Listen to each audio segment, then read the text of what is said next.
കഴിഞ്ഞ ക്ലാസ്സിൽ നമ്മൾ ഷോർട്ട് റൺ പ്രൊഡക്ഷൻ ഫംഗ്ഷനാണ് നമ്മൾ ഡിസ്കസ് ചെയ്തുകൊണ്ടിരുന്നത് ലോ ഓഫ് വാരിയബിൾ പ്രൊപ്പോർഷൻസ്. ഇന്നത്തെ ക്ലാസ്സിൽ നമ്മൾ ഡിസ്കസ് ചെയ്യുന്നത് ലോങ് റൺ പ്രൊഡക്ഷൻ ഫംഗ്ഷനാണ്. The production function with 2 variable inputs. അതായത് നമുക്ക് കിട്ടിയിട്ടുള്ള നമ്മൾ പ്രൊഡക്ഷനിൽ ഉപയോഗിക്കുന്ന എല്ലാ വാരിയബിൾസും, നമ്മൾ സിംപ്ലിസിറ്റിക്ക് വേണ്ടിയിട്ട് ഇവിടെ നമ്മൾ 2 വാരിയബിൾസാണ് ഉപയോഗിക്കുന്നത് എന്നാണ് അസ്യൂം ചെയ്യുന്നത്. സോ ഇവിടെ ഈ 2 വാരിയബിൾസും എന്താണ്, 2 ഇൻപുട്ട്സും എന്താണ്, വാരിയബിൾസ് ആണ്. They are not constant, they are both inputs are variables. ഇത്തരം ഒരു പ്രൊഡക്ഷൻ ഫംഗ്ഷനാണ് long run production function. And ഇതുമായിട്ട് ലോങ് റൺ പ്രൊഡക്ഷൻ ഫംഗ്ഷനിലേക്ക് നമ്മൾ വരുമ്പോൾ നമ്മൾ ഡിസ്കസ് ചെയ്യേണ്ട മറ്റൊരു ഇമ്പോർട്ടൻ്റ് ഏരിയ ആണ് എന്ത്, ഐസോകോണ്ട് എന്നുള്ളത്. Isoquant, it is also called as equal product curves. Isoquant നമ്മൾ ഈക്വൽ പ്രൊഡക്റ്റ് കർവ്സ് എന്നും കൂടെ പറയാറുണ്ട്. So isocon represent all those input combination which are capable of producing the same level of output. ഒരു ഐസോകോണിൽ എന്തായിരിക്കും, ഈ different combinations, ലാബറിൻ്റെയും ക്യാപിറ്റലിൻ്റെയും different combinations നമ്മൾ ഉപയോഗിച്ചിട്ട് നമ്മൾ പ്രൊഡക്ഷൻ നടത്തുന്ന ആ ഒരു കോമ്പിനേഷൻസ് ആണ് ഇതിൽ കാണിക്കുന്നത്, ഐസോകോൺസിൽ കാണിക്കുന്നത് അല്ലേ. അതിലുള്ള which are kept same level of output ആയിരിക്കും ഒരു സിംഗിൾ ഐസോകോണിൽ കാണുന്നത്. The isocons are contour lines which trace the loci of equal output. Equal output കാണിക്കുന്ന ലാബറിൻ്റെയും ക്യാപിറ്റലിൻ്റെയും ഡിഫറെൻറ്റ് കോമ്പിനേഷൻസ് നമ്മൾ ഉപയോഗിച്ചിട്ട് നമുക്ക് കിട്ടുന്ന ഈക്വൽ ഔട്ട്പുട്ട് കാണിക്കുന്ന ഓരോ പോയിൻറ്റ്സ് ആണ്. ആ പോയിൻറ്റ്സിൻ്റെ ഒക്കെ നമ്മൾ ജോയിൻ ചെയ്യിപ്പിക്കുമ്പോഴാണ് നമുക്ക് എന്ത് കിട്ടുന്നത്, ഒരു ഐസോകോണ്ട് നമുക്ക് കിട്ടുന്നത്. The producer will be indifferent upon different points on isocon, hence it is also called as a production indifference curve. ഒരു പ്രൊഡ്യൂസറെ സംബന്ധിച്ചിടത്തോളം ഒരു ഐസോകോണ്ടിലുള്ള ഏതൊരു പോയിന്റും എന്താണ്, പ്രിഫറബിൾ ആണ്. അല്ലെങ്കിൽ he will be indifferent upon different points. പ്രൊഡ്യൂസർക്ക് ഇതിലുള്ള ഏത് പോയിന്റും എന്ത് ചെയ്യാൻ പറ്റും, ചൂസ് ചെയ്യാൻ പറ്റും. കാരണം അതിലുള്ള ഏതൊരു പോയിന്റ്, ഒരൊറ്റ സെയിം ഇൻഡിഫറൻസ് കർവിലുള്ള ഡിഫറെൻറ്റ് പോയിൻറ്റ്സ് നമ്മൾ ചൂസ് ചെയ്യുകയാണ് എന്നുണ്ടെങ്കിൽ പോലും അതിലുള്ള ഔട്ട്പുട്ട് എന്തായിരിക്കും, സെയിം ആയിരിക്കും. ഐസിയുടെ അതേ പ്രോപ്പർട്ടീസ് തന്നെയാണ് ഇൻഡിഫറൻസ് കർവ് ഐസോകോണിനുള്ളത്. Higher isocon give higher level of output, okay, then it will be convex to the origin, it never touches the other axis, okay, ഇങ്ങനെ ഡിഫറെൻറ്റ് പ്രോപ്പർട്ടീസ് ഐസോകോണ്ടിനുമുണ്ട്. ദെൻ ഇതുകൊണ്ടാണ്, അതായത് producer will be indifferent, ഈ ഒരു property കൊണ്ടാണ് ഈ ഐസോകോണ്ടിന് നമ്മൾ production indifference curves എന്നും കൂടെ പറയുന്നത്. And ഐസോകോണ്ട് includes it is locus of all the technically efficient methods or all the combinations of factors of production producing a given level of output. ഒരു particular level of output ഉൽപ്പാദിപ്പിക്കാൻ ആവശ്യമായ ലാബറിൻ്റെയും ക്യാപിറ്റലിൻ്റെയും combinations ആണ് ഇതിൽ കാണിക്കുന്നത്, ഒരു ഐസോകോണ്ടിൽ കാണിക്കുന്നത്. ഇവിടെ നിങ്ങൾ നോക്കുക, ഐസോകോണ്ട് ലാബറാണ് എക്സ് ആക്സിൽ, ക്യാപിറ്റലാണ് വൈ ആക്സിസിൽ നമ്മൾ മെഷർ ചെയ്യുന്നത്. So different units of labour and capital, for example 2 unit ലാബറും 8 യൂണിറ്റ് ക്യാപിറ്റലും, ഓക്കെ, അതിൽ നമ്മൾ ഇത് രണ്ടും കൂടി യൂസ് ചെയ്തിട്ട് നമുക്ക് കിട്ടുന്നത് ക്യൂ എന്ന് പറയുന്ന ലെവൽ ഓഫ് ഔട്ട്പുട്ടാണ്, ഒരു പെർട്ടിക്കുലർ ക്വാണ്ടിറ്റി ഓഫ് ഔട്ട്പുട്ടാണ്. എന്നാൽ അതേസമയം 4 യൂണിറ്റ് ലേബർ ആയാലും 5 യൂണിറ്റ് ലേബർ ആയാലും 2 യൂണിറ്റ് ക്യാപിറ്റൽ ആയാലും സെയിം ക്യൂ എന്ന് പറയുന്ന ഒരു ഔട്ട്പുട്ട് തന്നെ ആയിരിക്കും നമുക്ക് കിട്ടുക. ഓക്കെ, അപ്പോൾ ഇതാണ് ഒരു ഐസോകോണ്ടിൽ നമ്മളിങ്ങനെ ഇൻഡിഫറൻ്റ് ആണ് എന്നൊക്കെ നമ്മൾ പറയാം. പ്രൊഡ്യൂസറെ സംബന്ധിച്ചിടത്തോളം ഹി വിൽ ബി ഇൻഡിഫറൻ്റ് എന്ന് പറയാനുള്ള കാരണം, ഓരോ പോയിന്റിലും same level of different points ആണ് എന്നുണ്ടെങ്കിൽ പോലും സെയിം ഐസോകോണ്ട് ആണ് എന്നുണ്ടെങ്കിൽ അതിലുള്ള ഔട്ട്പുട്ട് എന്തായിരിക്കും, സെയിം ആയിരിക്കും. സോ ഈ ഗ്രൂപ്പ് ഓഫ് ഐസോകോണ്ടിന് നമ്മൾ പറയുന്ന പേരാണ് എന്ത്, ഐസോകോണ്ട് മാപ്പ് എന്നുള്ളത്. Then there are different types of isocon, അതായത് various shapes depending upon the degree of substitutability of factors. നമ്മൾ ഈ ഇൻപുട്ട്സ് ഉണ്ടല്ലോ, ലേബർ ആൻഡ് ക്യാപിറ്റൽ, അതിൻ്റെ സബ്സ്റ്റിറ്റ്യൂട്ടബിലിറ്റിക്ക് അനുസരിച്ച്, അത് എത്രത്തോളം സബ്സ്റ്റിറ്റ്യൂട്ട് ചെയ്യാൻ പറ്റും എന്നതിനനുസരിച്ചാണ് ഓരോ ഐസോകോണിൻ്റെയും ഷേപ്പ് നമുക്ക് മനസ്സിലാക്കാൻ പറ്റുന്നത്. ഒരു ഡിഫറെൻറ്റ് ടൈപ്സ് ഓഫ് ഐസോകോണ്ടാണ് താഴെ കൊടുക്കുന്നത്. അതിൽ ഒന്നാമത്തതാണ് എന്ത്, linear isoquant. This I assumes a perfect substitutability ആണ് എന്തിലുള്ളത്, ഒരു ലീനിയർ ഐസോകോണിൽ നമുക്ക് കാണാൻ പറ്റുന്നത്, perfect substitutability of factors of production. Okay, a given commodity may be produced by using only capital or only labor or by any infinite combination of capital and labor. ഒരു particular output നമുക്ക് എന്ത് ചെയ്യാൻ പറ്റും, capital മാത്രം ഉപയോഗിച്ചൊരു production നടത്താൻ പറ്റും. Linear ആണെങ്കിൽ ഒരു സ്ട്രൈറ്റ് ലൈൻ പോലെ ആയിരിക്കും അല്ലേ. അതിനൊരു കേർവ്സ് ഉണ്ടാവില്ല, ഒരു സ്ട്രൈറ്റ് ലൈൻ ആയിരിക്കും. സോ അതിൽ ലേബർ മാത്രം ഉപയോഗിച്ചിട്ട് പ്രൊഡക്ഷൻ നടത്താം, ക്യാപിറ്റൽ മാത്രം ഉപയോഗിച്ചിട്ട് നമുക്ക് പ്രൊഡക്ഷൻ നടത്താം, അല്ലെങ്കിൽ അതിന് ഡിഫറെൻറ്റ് കോമ്പിനേഷൻസ് ഉപയോഗിച്ചിട്ടും നമുക്ക് എന്ത് ചെയ്യാൻ പറ്റും, പ്രൊഡക്ഷൻസ് നടത്താൻ പറ്റും. അതാണ് ഒരു ലീനിയർ ഐസോകോണ്ട് എന്ന് പറയുന്നത്. Then input output isoquant, this assumes strict complementarity, that is zero substitutability. അതെന്തില്ല, നമുക്ക് സബ്സ്റ്റിറ്റ്യൂട്ട് ചെയ്യാൻ പറ്റില്ല. ഓക്കെ, കോംപ്ലിമെൻ്ററി ഗുഡ്സിനാണ് നമുക്ക് ഇങ്ങനെ ഒരു ഇൻപുട്ട് ഔട്ട്പുട്ട് ഐസോകോണ്ട് നമുക്ക് കാണാൻ പറ്റുന്നത്. സോ ഇവിടെ നിങ്ങൾ നോക്കിയാൽ മനസ്സിലാവും, ഇതാണ് ഒരു ഇൻപുട്ട് ഔട്ട്പുട്ട് ഐസോകോണ്ട് എന്ന് പറയുന്നത്. ഇതാണ് ഒരു ഇൻപുട്ട് ഔട്ട്പുട്ട് ഐസോകോണ്ട്, ഒരു എൽ ഷേപ്പ്ഡ് ആയിരിക്കും. ഇതാണ് സീറോ സബ്സ്റ്റിറ്റ്യൂട്ടബിലിറ്റി എന്നതുകൊണ്ട് ഉദ്ദേശിക്കുന്നത്. There is only one method of production for any one commodity. നമ്മളൊരു പ്രൊഡക്ഷൻ ഔട്ട്പുട്ട് പ്രൊഡക്ഷൻ നടത്താൻ ഒരൊറ്റ മെത്തേഡ് ഓഫ് പ്രൊഡക്ഷൻ ഉള്ളൂ. ഈ എല്ലിൻ്റെ ആ ഒരു കോർണറിൽ മാത്രം, ഈ ഒരു പോയിന്റിൽ മാത്രമേ എന്ത് ചെയ്യാൻ പറ്റുള്ളൂ, നമുക്കൊരു സബ്സ്റ്റിറ്റ്യൂട്ടബിലിറ്റി ഉള്ളൂ. ആ ഒരു പോയിന്റ് മാത്രമേ നമുക്ക് എന്ത് ചെയ്യാൻ പറ്റുള്ളൂ, ചൂസ് ചെയ്യാൻ പറ്റുള്ളൂ. വേറെ മറ്റൊരു പോയിന്റ്, ഐസോകോണ്ടിലുള്ള മറ്റൊരു പോയിന്റ് എന്ത് ചെയ്യാൻ കഴിയില്ല, നമുക്ക് ചൂസ് ചെയ്യാൻ കഴിയില്ല. This isoquant takes the shape of right angle. This type also called as Leontief isoquant. ഈ ഇൻപുട്ട് ഔട്ട്പുട്ട് ഐസോകോണ്ട് നമ്മൾ പറയുന്ന പേരാണ് എന്ത്, ലിയോൺ ഡിഫ്. കാരണം ലിയോൺ ഡിഫ് എന്ന് പറയുന്ന ഒരു എക്കണോമിസ്റ്റാണ് ഈ ഒരു ഐസോകോണ്ട് ഇൻട്രൊഡ്യൂസ് ചെയ്തിട്ടുള്ളത്. And another type of isoquant is kinked isoquants. ഇവിടെ നോക്കിയാൽ മനസ്സിലാവും, കിങ്ക്ഡ് ഐസോകോൺസ്. ഇതിനെ ലീനിയർ പ്രോഗ്രാമിംഗ് ഐസോകോണ്ട് എന്നും കൂടെ നമ്മൾ പറയാറുണ്ട് അല്ലേ. കിങ്ക്ഡ് ഐസോകോണ്ടിനെ നമ്മൾ ലീനിയർ പ്രോഗ്രാമിംഗ് ഐസോകോണ്ട് എന്നും കൂടെ പറയാറുണ്ട്. അസ്യൂംസ് ലിമിറ്റഡ് സബ്സ്റ്റിറ്റ്യൂട്ടബിലിറ്റി ആണ്. ക്യാപിറ്റലിൻ്റെയും ലേബറിൻ്റെയും ലിമിറ്റഡ് സബ്സ്റ്റിറ്റ്യൂട്ടബിലിറ്റി ആ കിങ്കിൽ മാത്രം. എന്താ കിങ്ക് എന്ന് വെച്ചാൽ, ഈ ഒരു ടേണിംഗ് പോയിൻറ്റ്സ് ഉണ്ട് അല്ലേ, ഇവിടെ ഒരു കിങ്ക് ഉണ്ട്, ദെൻ ഇവിടെ ഉണ്ട്, ഇങ്ങനെ ലിമിറ്റഡ് സബ്സ്റ്റിറ്റ്യൂട്ടബിലിറ്റിയാണ് ഇതിലുണ്ടാവുന്നത്. ആ ഒരു പോയിന്റിൽ മാത്രമേ നമുക്ക് എന്ത് ചെയ്യാൻ പറ്റുള്ളൂ, സബ്സ്റ്റിറ്റ്യൂട്ട് ചെയ്യാൻ കഴിയുകയുള്ളൂ. And substitutability of the factor is possible only at the kinks. നമ്മൾ നേരത്തെ പറഞ്ഞു. This is also called as activity analysis isoquant or linear programming isoquant. Basically used in the linear programming അനാലിസിസിലൊക്കെ നമ്മൾ യൂസ് ചെയ്യുന്ന ഒരു ഐസോകോണ്ടാണ് ഈ ഒരു ഐസോകോണ്ട്. അതുകൊണ്ടാണ് ഇതിനെ ലീനിയർ പ്രോഗ്രാമിംഗ് ഐസോകോണ്ട് അല്ലെങ്കിൽ ആക്ടിവിറ്റി അനാലിസിസ് ഐസോകോണ്ട് എന്നൊക്കെ ഇതിനെ പറയുന്നത്. മറ്റൊന്നാണ് സ്മൂത്ത് കോൺവെക്സ് ഐസോകോണ്ട്. നമ്മൾ വരയ്ക്കുന്ന ഐസോകോണ്ട് ഉണ്ട് അല്ലേ, സ്മൂത്ത് കോൺവെക്സ് ഐസോകോണ്ട്. ഈ രീതിയിൽ നമ്മൾ കാണുന്ന ഐസോകോൺസ് ഉണ്ട്. ഓക്കെ, ഇതിന് നമ്മൾ പറയുന്ന പേരാണ് സ്മൂത്ത് കോൺവെക്സ് ഐസോകോൺസ് എന്നുള്ളത്. അസ്യൂംസ് കണ്ടിന്യൂസ് സബ്സ്റ്റിറ്റ്യൂട്ടബിലിറ്റി ആണ്. ഇതിലാണ് കണ്ടിന്യൂസ് സബ്സ്റ്റിറ്റ്യൂട്ടബിലിറ്റി നമുക്ക് കാണാൻ പറ്റുന്നത്. ഓവർ എ സർട്ടൻ റേഞ്ച്, അതായത് എക്കണോമിക് എഫിഷ്യൻറ്റ് റേഞ്ച് ഉണ്ട്, അതിൽ കണ്ടിന്യൂസ് സബ്സ്റ്റിറ്റ്യൂട്ടബിലിറ്റി നമുക്ക് എന്ത് ചെയ്യാൻ പറ്റും, കാണാൻ പറ്റും. ആ ഒരു എഫിഷ്യൻറ്റ് റേഞ്ചിന് പുറത്തേക്ക് കനോട്ട് സബ്സ്റ്റിറ്റ്യൂട്ട് ഈച്ച് അതർ, അതിന് പുറത്തേക്ക് എന്ത് ചെയ്യാൻ പറ്റില്ല, നമുക്ക് സബ്സ്റ്റിറ്റ്യൂഷൻ പോസിബിൾ അല്ല. അത് isoquant appears as smooth curve convex to the origin. ഒറിജിന് കോൺവെക്സ് ആയിട്ട് ഒരു സ്മൂത്ത് ആയിട്ടുള്ള കർവ് ആയിരിക്കും ഇതിലുണ്ടാവുന്നത്. ഇത്രയാണ് പ്രധാനമായിട്ടുള്ള ടൈപ്സ് ഓഫ് ഐസോകോൺസ് എന്ന് പറയുന്നത്. മറ്റൊന്നാണ് ഇതുമായിട്ട് ഐസോകോണ്ടുമായിട്ട് ബന്ധപ്പെട്ടുള്ളതാണ് എന്ത്, MRTS, marginal rate of technical substitution. Rate at which എന്ന് വെച്ചാൽ എന്താ, MRTS എന്ന് വെച്ചാൽ എന്താ, marginal rate of technical substitution. It is A rate at which factors can be substituted at the margin without altering the level of output. Output അല്ലെങ്കിൽ changes ഒന്നും വരുത്താതെ നമുക്ക് എന്ത് ചെയ്യാൻ പറ്റണം, ഇൻപുട്ടുകൾ അതിൻ്റെ കോമ്പിനേഷൻസ് അത് മാറ്റി മറിച്ചൊക്കെ നമുക്ക് ഉപയോഗിക്കുക. അതിനെ നമ്മൾ പറയുന്ന പേര്, അതിൻ്റെ ആ ഒരു റേറ്റിന് നമ്മൾ പറയുന്ന പേരാണ് എന്ത്, MRTS, marginal rate of technical substitution എന്നുള്ളത്. So it is defined as the number of units of capital which can be replaced by 1 unit of labor.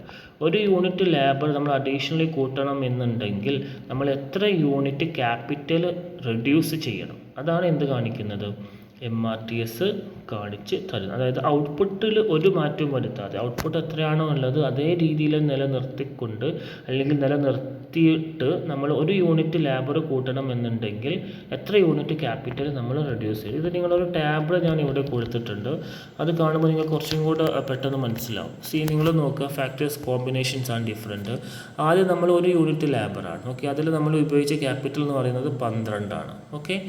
And ഇനി നമ്മൾ ലേബറിൻ്റെ എണ്ണം ഒന്ന് കൂട്ടി, 1+1 ആയി, അപ്പോൾ 2 യൂണിറ്റ് ലേബർ ഉപയോഗിച്ചപ്പോൾ ക്യാപിറ്റൽ എത്രയായി, 12 യൂണിറ്റ് ക്യാപിറ്റലായിട്ട് അത് കുറഞ്ഞു. ഓക്കെ. അപ്പോൾ 12 ഇട്ട് കുറച്ച് കഴിഞ്ഞാൽ 4 അല്ലേ. ദെൻ ലേബർ 2 ഉള്ളത് 3 ആക്കി നമ്മൾ. ഓക്കെ. അപ്പോൾ നമ്മൾ ക്യാപിറ്റൽ എത്ര ആയിട്ട് കുറഞ്ഞു?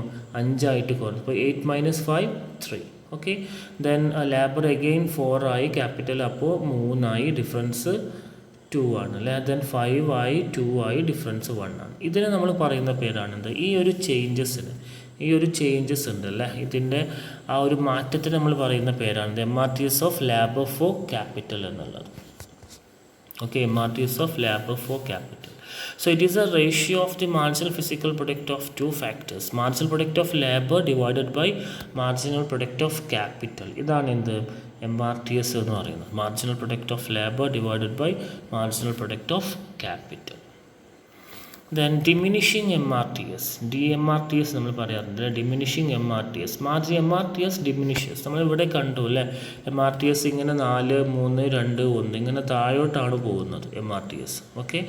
സോ ഈ diminishes as more and more of labour is substituted for capital. നമ്മൾ more and more labour is substituted for capital. MRTS ഇങ്ങനെ കുറഞ്ഞ് വരുന്നുണ്ട് അല്ലേ, 4, 3, 2, 1. അതായത് നമ്മളിങ്ങനെ ലേബറിൻ്റെ എണ്ണം കൂട്ടി ക്യാപിറ്റൽ എണ്ണം ഇങ്ങനെ കുറച്ച് വരുമ്പോൾ MRTS എന്താണ്? അത് കുറഞ്ഞ് വരുന്നുണ്ട്. ഇതാണ് ഡിമിനിഷിങ് MRTS എന്ന് പറയുന്നത്. As A quantity of labour use is increased and the quantity of capital is reduced, the amount of capital that is required to be replaced by an additional unit of labor so as to keep the output constant will diminish. നമ്മൾ additionally ഒരു unit ലേബറിനെ കൂട്ടാൻ വേണ്ടിയിട്ട് നമ്മൾ എത്ര unit capital കുറക്കണം, അതായത് ക്യാപിറ്റലിൻ്റെ അളവ്. Okay. ഒരു യൂണിറ്റ് ലേബർ കൂട്ടാൻ വേണ്ടിയിട്ട് നമ്മൾ എത്ര യൂണിറ്റ് ക്യാപിറ്റൽ കുറക്കണം എന്നതിൻ്റെ ആ അളവ് എന്ത് ചെയ്യുന്നുണ്ട്? അതിങ്ങനെ കണ്ടിന്യൂസ് ആയിട്ട് കുറഞ്ഞ് വരുന്നുണ്ട്. അതായത് ഔട്ട്പുട്ട് മാറ്റമൊന്നും വരുത്താതെ ഔട്ട്പുട്ട് പഴയ പോലെ തന്നെ നിലനിർത്തിക്കൊണ്ട് ഒരു യൂണിറ്റ് ലേബർ കൂട്ടുകയാണെന്നുണ്ടെങ്കിൽ ക്യാപിറ്റലിൻ്റെ അളവ്, ആ ക്യാപിറ്റൽ അതായത് നമ്മൾ കുറയ്ക്കേണ്ടി വരുന്ന ക്യാപിറ്റലിൻ്റെ അളവ് എന്താണ്? അത് ഇങ്ങനെ കുറഞ്ഞ് വരുന്നുണ്ട്. അതായത് കുറഞ്ഞ അളവിൽ പിന്നീട് എന്ത് ചെയ്താൽ മതി? നമ്മൾ ക്യാപിറ്റൽ കുറച്ചാൽ മതി. ഓക്കെ. ഇതാണ് ഡിമിനിഷിങ് MRTS എന്നതുകൊണ്ട് ഉദ്ദേശിക്കുന്നത്. So DMRTS is an extension of the law of diminishing returns as the relation between the marginal physical product of two factors. നമ്മുടെ ലോ ഓഫ് ഡിമിനിഷിങ് റിട്ടേൺസിൻ്റെ ഒരു എക്സ്റ്റൻഷനാണ് എന്ത് പറയുന്നത്? ഈ ഒരു ഡിമിനിഷിങ് MRTS എന്നത് പറയുന്നത്. If the MRTS between any two factors does not diminish and remain constant, then the two factors are perfect substitutes of each other. ഇങ്ങനെ MRTS ഇങ്ങനെ കുറഞ്ഞു വരുന്നില്ല എന്നുണ്ടെങ്കിൽ, ഓക്കെ, അല്ലെങ്കിൽ MRTS ഇങ്ങനെ കോൺസ്റ്റൻ്റ് ആണ് എന്നുണ്ടെങ്കിൽ, does not diminish and remain constant, കുറയുന്നില്ല പക്ഷേ കോൺസ്റ്റൻ്റ് ആണ്, MRTS ഇങ്ങനെ കോൺസ്റ്റൻ്റ് ആണ് എന്നുണ്ടെങ്കിൽ ആ രണ്ട് ഗുഡ്സ് ആ രണ്ട് ഇൻപുട്സ് എന്താണ്? അതായത് ലേബറും ക്യാപിറ്റലും ആണെന്നുണ്ടെങ്കിൽ ആ രണ്ട് ഇൻപുട്സ് സബ്സ്റ്റിറ്റ്യൂട്ട്സ് ആയിരിക്കും. അതുകൊണ്ടാണ് MRTS എന്താവാത്തത്? കുറഞ്ഞ് വരാത്തത്. നൗ ഐസോകോണ്ടുമായിട്ട് നമ്മൾ പറയുമ്പോൾ the economic region of production, നമ്മൾ നേരത്തെ പറഞ്ഞു അല്ലേ, ഇക്കണോമിക് റീജിയൻ എന്നുള്ളത്. So isoquants are sloping downward, the slope is negative and the are convex to the origin. Isoquant നമ്മൾ പറഞ്ഞു ഡൗൺവേർഡ് സ്ലോപ്പിംഗ് ആണ്, കോൺവെക്സ് ടു ദി ഒറിജിൻ ആണ്. But there are regions in protection function or isocon may have positive sloping segment, that is they bend backward. ഇവിടെ നോക്കിയാൽ നിങ്ങൾക്ക് മനസ്സിലാവും ഐസോകോണിന് എന്തുണ്ട്? ഒരു പരിധിയിൽ നമ്മൾ ഈ ഒരു റേഞ്ചിൽ നമ്മൾ വിട്ട് കഴിഞ്ഞാൽ, അതായത് ഈ ഒരു ഭാഗത്ത് ഐസോകോഡ് നെഗറ്റീവാണ്, താഴോട്ട് കുറഞ്ഞ് വരികയാണ്. ഇവിടെ നിന്ന് അങ്ങോട്ട് കഴിഞ്ഞാലോ ഐസോകോണ്ട് ഇങ്ങനെ മേലോട്ടാണ് പോകുന്നത് അല്ലേ, ഇങ്ങനെയാണ് പോകുന്നത്. അതായത് പിന്നീട് ഒരു റേഞ്ച് വരെ ഈ ഒരു ലൈനിൻ്റെ ഇടയിൽ ഐസോകോണ്ട് എന്താണ്? ഡൗൺവേർഡ് സ്ലോപ്പിംഗ് ആണ്. പക്ഷേ അതിൻ്റെ മുകളിലേക്ക് പോവുകയാണെന്നുണ്ടെങ്കിൽ സ്ലോപ്പ് എന്താണ്? പോസിറ്റീവായി മാറി. ഓക്കെ.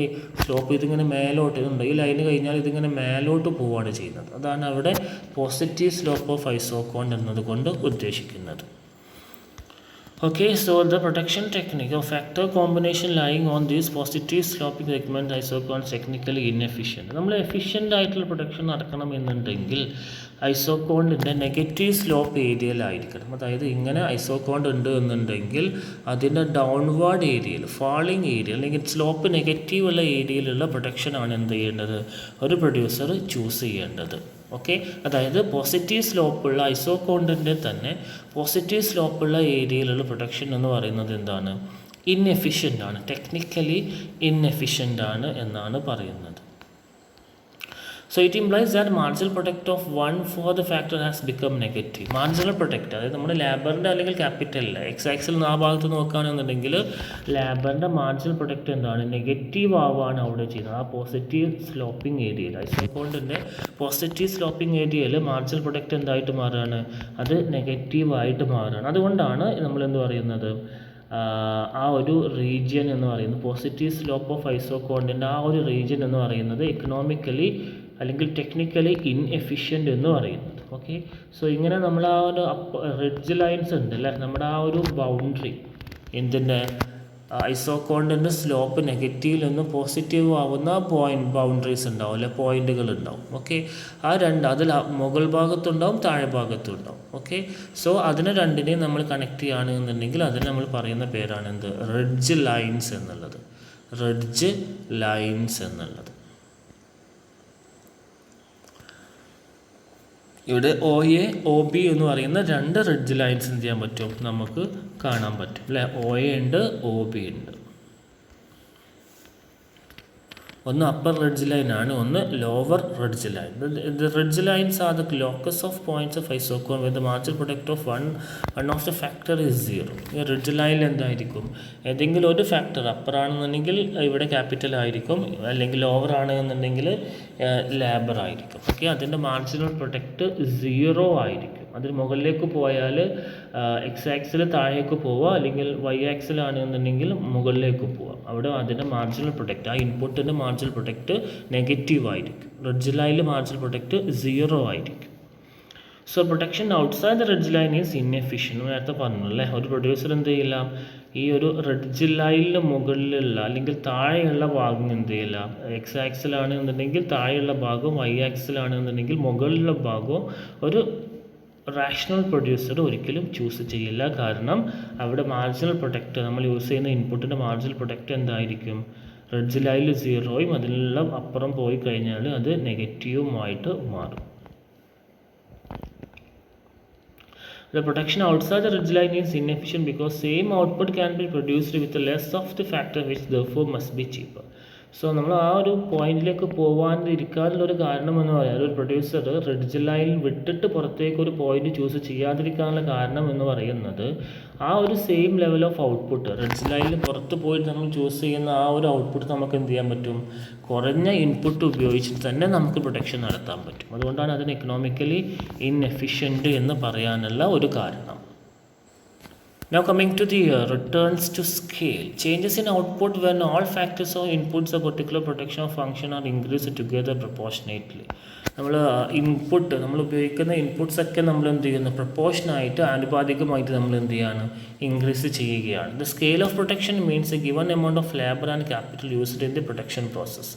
ഈ റിട്ടേൺസ് സ്കെയിലുള്ള ആ സ്കെയിൽ ഓഫ് പ്രൊഡക്ഷൻ കൊണ്ട് ഉദ്ദേശിക്കുന്നത് ഒരു പെർട്ടിക്കുലർ എമൗണ്ട് ഓഫ് ലേബറും ഒരു പെർട്ടിക്കുലർ എമൗണ്ട് ഓഫ് ക്യാപിറ്റലും പ്രൊഡക്ഷനിലേക്ക് നമ്മൾ യൂസ് ചെയ്യുന്ന ആ ഒരു പെർട്ടിക്കുലർ ലെവൽ ഓഫ് ക്യാപിറ്റലും ലേബറിനെയും നമ്മൾ എന്തുകൊണ്ട് ഉദ്ദേശിക്കുന്നത്, the scale of production എന്നതുകൊണ്ട് ഉദ്ദേശിക്കുന്നത്. An increase in the scale means that all inputs or factors used in the production process are increased in the same proportion. Okay, increasing scale അല്ലെങ്കിൽ increase in the scale കൊണ്ട് ഉദ്ദേശിക്കുന്നത് എന്താണ്, നമ്മൾ പ്രൊഡക്ഷനിൽ ഉപയോഗിക്കുന്ന എല്ലാ ഇൻപുട്ടുകളും സെയിം പ്രൊപ്പോർഷനിൽ 10% ലേബർ കൂട്ടുന്നുണ്ടെങ്കിൽ 10% നമ്മൾ ക്യാപിറ്റൽ കൂട്ടുന്നുണ്ട്. ഓക്കെ, അതാണ് ഇൻക്രീസ് ഇൻ ദ സ്കെയിൽ എന്നതുകൊണ്ട് ഉദ്ദേശിക്കുന്നത്. The term returns scale means the degree by which output changes as a result of a given proportion change in the amount of all factor inputs use in the production. നമ്മൾ പ്രൊഡക്ഷനിൽ use ചെയ്യുന്ന input കൂട്ടിക്കഴിഞ്ഞാൽ ഔട്ട്പുട്ടിൽ എത്ര ശതമാനം കണ്ട് വർധനവുണ്ടാവും, അതാണ് എന്തിൽ കാണിക്കുന്നത്, ഈ ലോങ് റൺ പ്രൊഡക്ഷനിലുമായിട്ട് ബന്ധപ്പെട്ടിട്ടുള്ള റിട്ടേൺസ് ടു സ്കെയിലിൽ നമുക്ക് മനസ്സിലാക്കാൻ പറ്റുന്നത്. സോ റിട്ടേൺസ് സ്കെയിൽ 3 രീതിയിലാണ്: increasing, constant and decreasing. Increasing എന്ന് വെച്ചാൽ എന്താ, input and increase in the input of all factor in a given proportion leads to an increase in the output in a greater proportion. ഔട്ട്പുട്ടിൽ നമ്മൾ for example input 10% കൂട്ടിയാൽ output എന്താവുന്നുണ്ട്, 10%-ലധികം output കൂടുന്നുണ്ട്. അതാണ് increasing return. Constant ആണെന്നുണ്ടെങ്കിലോ input 10% കൂട്ടിയാൽ same 10%-ൽ നമുക്ക് എന്ത് ചെയ്യാൻ പറ്റും, 10% തന്നെ ഔട്ട്പുട്ടും കൂടുന്നു. ഓക്കെ, ഇനി ഡിക്രീസിങ് റിട്ടേൺസ് സ്കെയിൽ ആണെന്നുണ്ടെങ്കിലോ ഇൻപുട്ട് 10% നമ്മൾ കൂട്ടി ഔട്ട്പുട്ട് എന്തായി, 10%-ൽ താഴെ ആയിട്ട് ഔട്ട്പുട്ട് കൂടിയുള്ളൂ. ഇതാണ്